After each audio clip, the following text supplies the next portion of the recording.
Brian Windhorst here on the Rich Eisen Show. How are you, Brian? That was some lead-in, Rich, to that last caller. That was fantastic.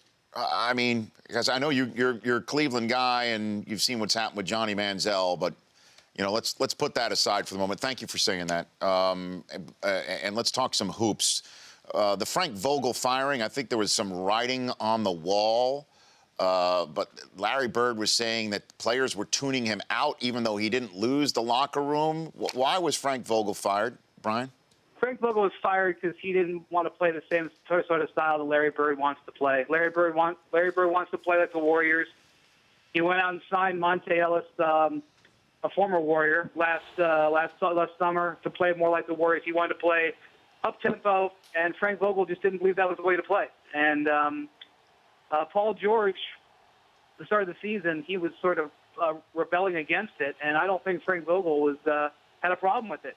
And he let Paul George go out there publicly and sort of say, I don't want to play small, and I don't think Frank stopped him. And so it was a philosophical difference. And, had they won Game 7, Larry Bird would have been in a bind because he obviously did not want to extend his contract. He's been thinking about this since the All-Star break. But, Rich, in any sport, even in college, if you fire a successful coach, and Frank Vogel's been successful, you better know who you're going to replace him with.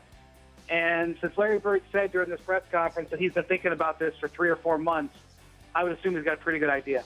Well, on behalf of all Knicks fans, does Phil Jackson know Frank Vogel? Tell me Phil Jackson knows Frank Vogel. That's right. Yes, you have to fit the criteria of knowing him and running the triangle. So here's the story with that. Yeah. Frank Vogel worked for a year for the Lakers as an advanced scout for Phil Jackson. Okay. So you say, wait a minute, he must know him, right? Yeah. But then he only had one conversation with him that year, a whole year. Oh, my gosh. So I don't know if that fits the bill or not. But don't worry, Phil's taking a vacation. He's out in Montana. There's nothing going on in New York. Don't worry about the draft combine next week. Don't worry about the fact you have no coach.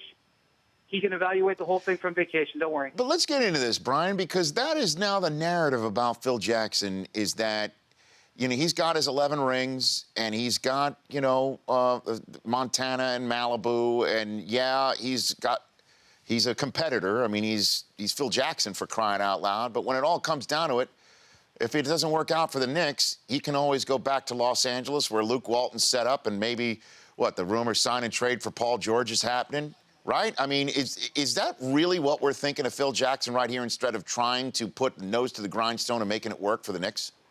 Well, the Pacers aren't trading Paul George, but here's what I see in New York. Now, I want to clarify this real well because if I don't say that this is my opinion, some blog will put report, and I'll be accused of reporting this. This is what I see. I am a reporter, but I also see things and give my opinion. Okay, now that I've clarified that. That's clarified. I see 2 stalemates going on in New York. I think Phil Jackson is daring Carmelo Anthony to demand a trade. And that has to happen because Carmelo has a no-trade clause. They can't trade him. I see people propose all these Carmelo trades where he winds up in Milwaukee or Houston. Carmelo has full control.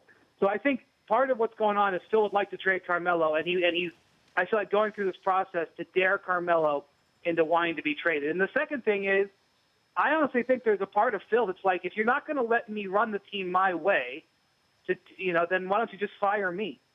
Because he has 1 year left on his contract that's guaranteed, and I think he wants to hire Kurt Rambis. And if he wants to hire Kurt Rambis, then how come he hasn't hired him yet? And how come if he wants to hire him, how come he's going on vacation if he hasn't hired him? That's a whole weird thing there. I don't understand. But if he's already said he's only going to hire people he knows and people want to run the triangle, it's like it's 3 names deep. And so why hasn't he hired one of those guys yet? Because Dolan won't let him? Is that what you're saying? Or I'm just not reporting, analyze? Because as you know, Brian, it's not fact until I see it on the bottom line on ESPN or ESPN2, Brian. You understand that? You're damn right. Okay. And I'm just saying that, people in the league are saying, well, why hasn't he hired Rambis yet? What's the reason? And, you speculate this because Jim Dolan hasn't said he can't. Brian Windhorst of ESPN joining us here on the Rich Eisen Show. And so don't pay attention to Paul and George sign and trade maneuver? Don't pay attention to that? I can't imagine a scenario in which they would trade Paul George to the Lakers on a sign and trade. Okay. Durant, when does that free-for-all begin? The minute the season ends? pretty much, So, the new league yeah, year begins? you have to look at what's the realistic situation for Kevin Durant to leave. I mean, you can sit there and talk about Washington all you want. He's never once expressed an interest in wanting to go home. What, because he stood on the sideline of Redskins game, he thinks he wants to play there? I know that people say, well, oh, Golden State Warriors. Well, he's not going to the Warriors. I'm going to give you two reasons why. Number one, he's complained this year about not getting as much attention as he feels he deserves. And he's going to finish on the second All-NBA team, which is ludicrous. But I suspect two Warriors are going to make first-team All-NBA, and that's going to drive Durant crazy. He's not going to play second fiddle in the same city. He's already frustrated. He's playing second fiddle away from Golden State. Secondly, Rich. Yes. Kevin Durant's a $300 million Nike guy. If you think he's going to go play second fiddle to Under Armour's lead dog and Steph Curry, you don't know how the NBA works. He's not going to Golden State, okay? Could he go to the Heat? That's interesting, but not until 2017. Could he go to the Lakers? That's interesting, but not until 2017. I think all roads point to him re-signing for 1 year and reevaluating when he and Russ Westbrook will be a free agent in a year. Brian Windhorst of ESPN joining me here. How have I done so far, Brian, where I haven't asked you a LeBron question? It's been 8 minutes. I know, it's incredible. Not a single I LeBron question. I mean, right now I'm kind of high-stepping. You don't see it. Figuratively high-stepping right now. But now let me do it.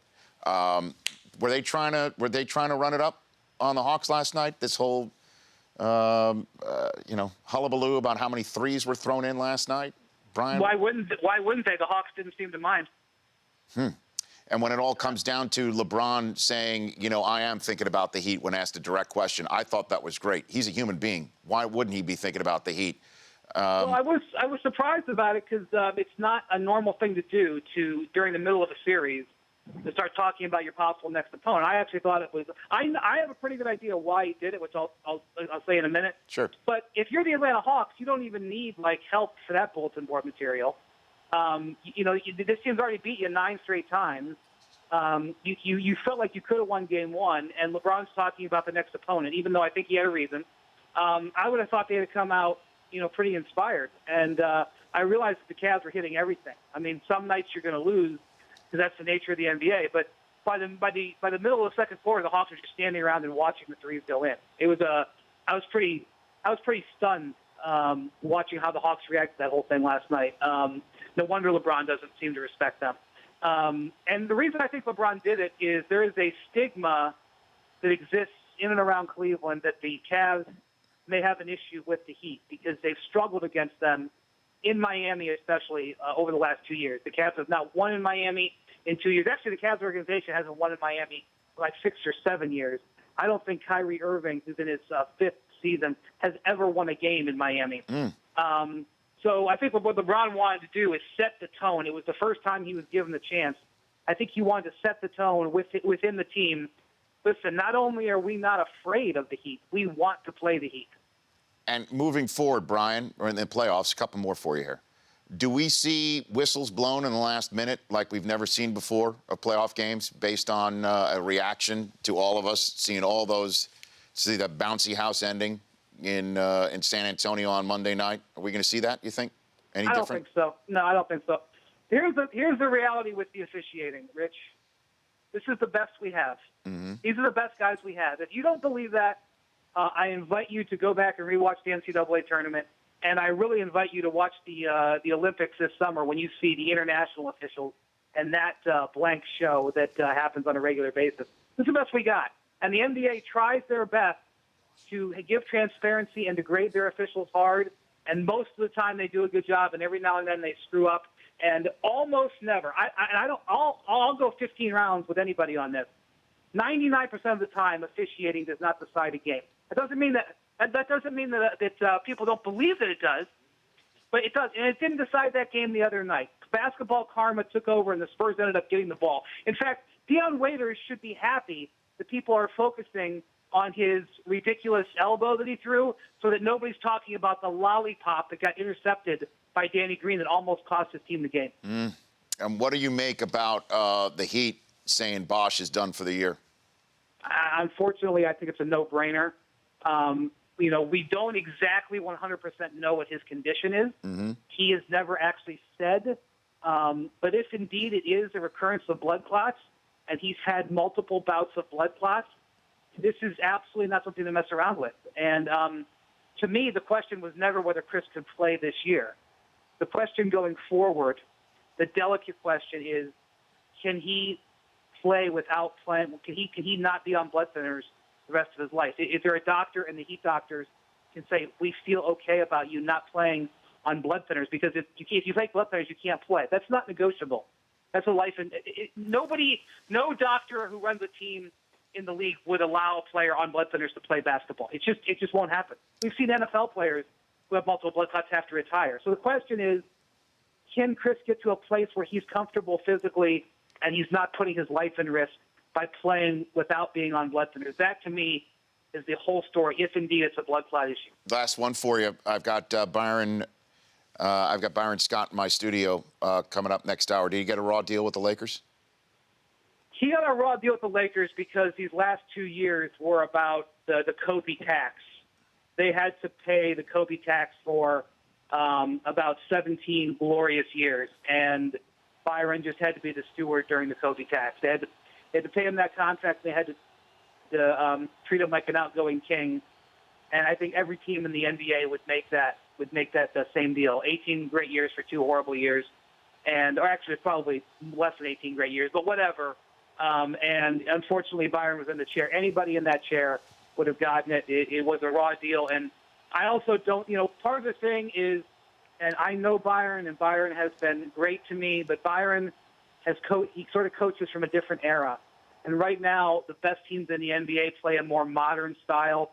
And one of the things that's holding the Lakers back is that they've been operating in the wrong era. And Byron, they need to modernize, and Byron, unfortunately, was part of that modernization. He was a casualty of it. Brian, thank you for calling in. Already look forward to our next talk. Thanks for doing it. All right, take care, Rich. You bet. Brian Windhorst. The Rich Eisen Show, weekdays at noon Eastern on Audience.